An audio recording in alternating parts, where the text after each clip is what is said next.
afternoon, everybody. Thank you for coming to my presentation. Today, I'm going to talk about MiLEE, which was a TD-LEG project that I completed at Lingnan University last year before moving over to CUHK in the fall of this year. Now, essentially, MiLEE was a brainchild of mine that came out of a Teaching Excellence Award, because we felt that we needed to find some way to enhance students' learning. And everybody nowadays talks about flipped classrooms, but really, most people don't really know how to do it. And although MiLEE is a hybrid of a flipped classroom or elements of it, it goes substantially deeper, and that's what I'm going to talk about today. So,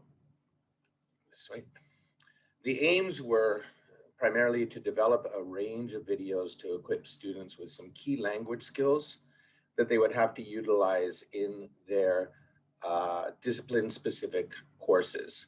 Now, for the purpose of this project, we decided to use core curriculum courses. Now, at Lingnan, like other universities, there are a set of courses that all students must complete in order to graduate. So these were not language courses, these were discipline specific. One was called the Process of Science, and the other one was the Making of Hong Kong.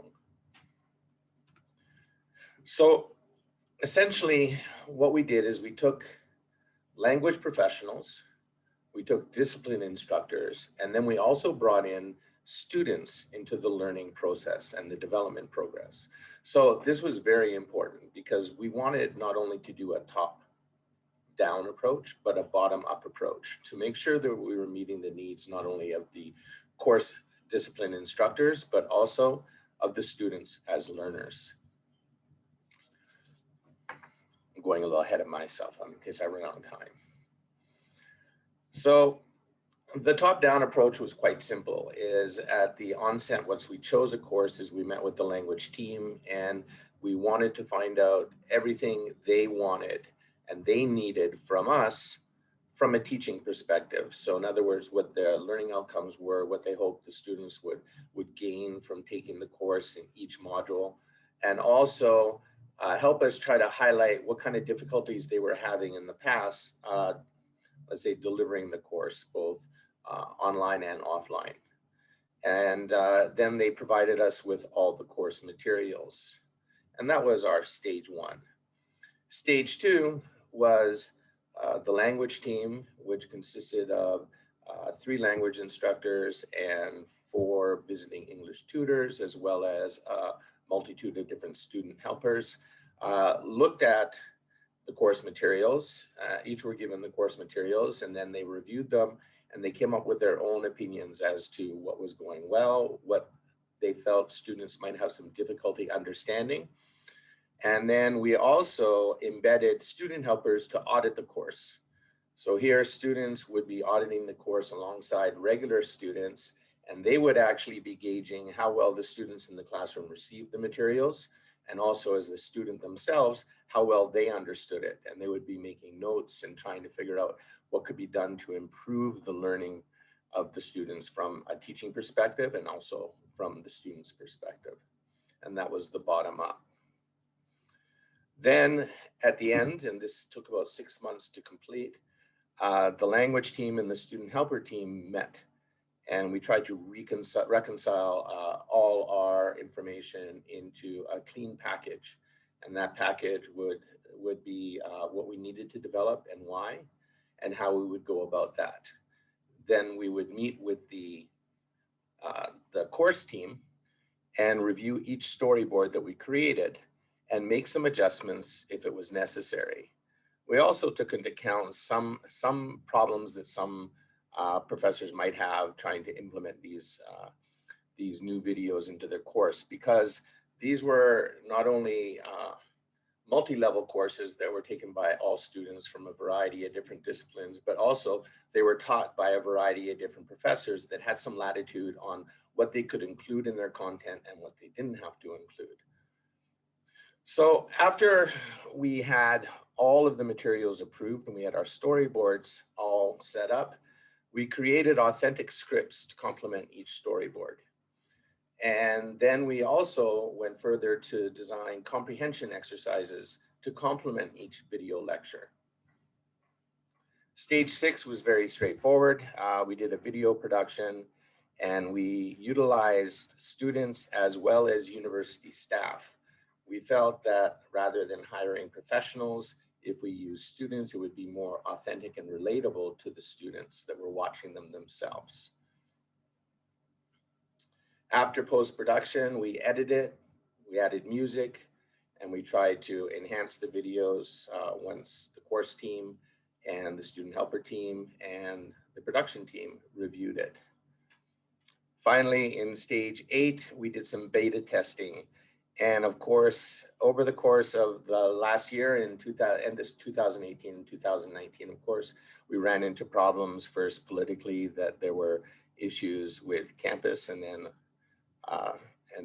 COVID hit. So our beta testing was really limited to one semester, which was the fall semester last year. And then of course, it was even further limited because campuses shut down. So it was really hard to get a hold of students for feedback, for interviews, etc. Now, the beta testing, we did have a variety of different outputs. For example, for the process of science, we put on an EDX platform, and for the making of Hong Kong, we used Moodle and Moodle exercises. The great thing is the variety that these mini lectures provide the user is you can use them as a standalone, you can embed them into the course, or you could have them on an EDX on an online course as well. Finally, after we got feedback, we made some modifications to a few of the videos, and then based on the feedback that we got from students, we realized that we didn't really have enough time, but we did get some feedback from some instructors that wanted us to develop a few other type of lectures that we didn't think about, which we undertook in November 2019. Finally, we published all the lectures. Again, they were used on Moodle, on EDX, Keep, and they can be embedded on Blackboard. The outputs are a variety from SCORM, so you can plug them in, to just having them on a YouTube channel if you just wanted to embed the YouTube in your lessons or just show them. What we came out with, our final output, was 26 videos for the making of Hong Kong, and for the process of science, 11 videos, so a total of 37 videos. Some are mixed mode. For example, some deal with English language skills, like writing a research report for the process of science that can actually go across the disciplines and isn't just specific for the process of science. Whereas in the making of Hong Kong, we did oral presentation skills, which of course could be used in almost any discipline. So one of the things we did was process of science went on a small private online course, which was delivered in Keep Open EDX. And of course, we developed a range of learning packages. That way students could actually work independently to make sure that they were understanding the material. Now, just like a flipped classroom, when you give students material to read, you hope that they come to class prepared to contribute and to collaborate with not only yourself as the teacher or the instructor, but also other classmates. But the problem is, if they don't understand what they're reading, because a variety of students, especially here in Hong Kong, come from mixed modes or a variety of different backgrounds. Some might have gone to international schools, but a majority of them were probably in CMI secondary schools. And again, for Lingnan University, which is a liberal arts university, none had, or very few, I think less than 2% had any science background coming into the university. So we had to be able to bridge that understanding, that gap of what they know and what they don't know and what they need to know in order to understand the material. I mean, here in Asia, we use Western textbooks most of the time, either British English or American English, and students do not have that level of language aptitude to understand everything completely. So that's what these mini lectures are there to do. Here's an example of an interactive comprehension set. One thing that we did do also is we came up with some standalone learning objects. So we came up with 9 standalone learning objects with MiLEE videos embedded and 16 interactive comprehension question sets. So this way the teacher could decide to show one or another, or use them, not even if they were using the video, but using the comprehension question sets to test the material they were doing in class. So let's look at, I hope I still have a lot of time, sure. Let's look at some of the feedback we received. So the evaluation, we evaluated in terms of feedback from students and the course teachers. It was a 3-fold evaluation process. We did 2 online surveys that were conducted for students. In-depth interviews were conducted to students and for the instructors.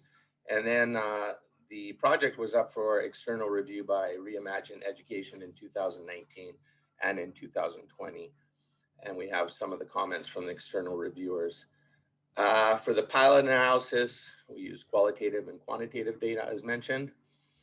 The questionnaire can be classified into 2 distinct categories: questions evaluating the overall usefulness of the project. And that is based on how students perceive this is helping them achieve their learning goals. And the other one is related to the content, to make sure what we presented and designed is relevant to what they need.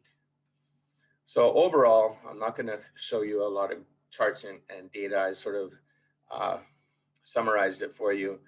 When it comes to overall usefulness, and we're doing on a scale of 0 to 10, whereas of course 0 is the lowest and 10 is the highest, we wanted to know if the mini lectures helped them understand this key information in order to help them make progress in their learning. And most of the students in both courses reported positively by choosing a 6 or higher. In fact, I think the average on both courses for all the questions was about a 7.8. And you'll understand why when we get to some of the instructor feedback. But specifically in the making of Hong Kong, for example, over 90% of them responded that it helped them to understand that key information. And whereas 73.9% gave it a 7 or above. And you're going to see this 7 above everywhere, because that's really what the students really indicated when they were giving us their feedback. As for the process of science, it was a little bit more difficult because the topic covered when you're looking at science is a little bit more difficult. So whereas only about half of the respondents gave it a 7 above, 70% thought that it helped them understand the key information. And this is because a lot of them are coming in there with no foundation whatsoever. So for understanding, when we look at the mini lectures and how well it helped them improve their level of understanding, and that's really one thing we were going for. 91% in making a Hong Kong responded positively, and almost 70% responded the same in the making of Hong Kong. So we're finding out that the key things that we wanted these mini lectures to do were actually being received. Granted, we didn't have a long pilot period to fall back on, so we were rather limited in the amount of students that actually could use the materials and actually that participated in the survey. For the strategies, looking at learning strategies, again, almost 92% said they had a positive effect, and almost 70% in the process of science. But again, this is what we're learning. I mean, when you're trying to develop something from a different perspective, it takes some time and it takes some understanding and to figure out what you could do to do better. And that's where we get that feedback from students.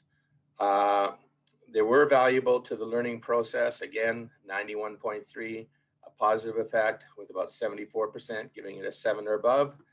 And you can see the numbers are a little bit lower in the process of science, which is something we saw.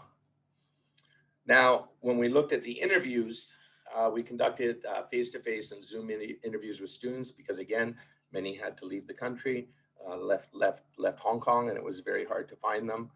And a lot of students just didn't respond. By the time we were doing the interviews, it was end of November. And again, many students were preparing for examinations. So the results show that the deliverables of the project have been had a positive impact on their studies. I'm just going to see. Okay. And here we go. From student A, when doing my homework, I can just get the video and get the ideas really quick. Student B, the mini course is important. You can lie in your bed and watch, which is always important for students, that they can, learn from themselves. For the language component, student C said it helps the vocab, some that I haven't seen or even understood. I think if we Here's do Lewis. some recordings, Can you it's hear very Lewis? effective for me to do some revision. It's very important because in class, there are some things may distract us from some other interesting things. We cannot pay attention to them. So as for this mini course, it's very important because although you don't have time to check, but if you maybe just 10 minutes to 20 minutes, you just sleep in your bed and you just like watch a video to watch this kind of mini lecture, I think it's very good. Yes. So hopefully you could hear Lewis. I couldn't tell if you could hear him or not. From the instructor feedback, we have the head of the science unit, but he's also the director of the core curriculum in general education. It helped us introduce students to critical novel vocabulary in an innovative way. It's a soft landing for students to be exposed to novel material.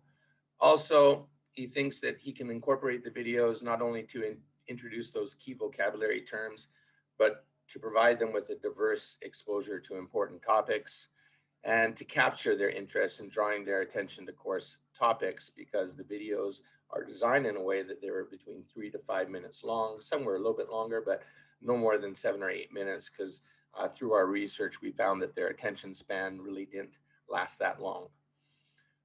Again, for another science unit, very helpful. Videos are closely related to the life of Lingnan students, therefore very easy for them to understand. For the Faculty of Social Science, which is the Making of Hong Kong, production quality is excellent and the videos are very useful. And they agree that it's a more interactive way for teaching and learning rather than just giving them materials to read and then to prepare for the class. I understand I only got a couple minutes, so I'm just going to go first. With Reimagine, I just highlighted a couple of the reviewers' comments that the short videos are able to help bridge language in a contextualized experience for the students. As well as reviewer 2, it's an interesting attempt to improve educational resource provision and to ensure that all course learners are adequately prepared. It's undeniable that the project authors have identified a genuine need.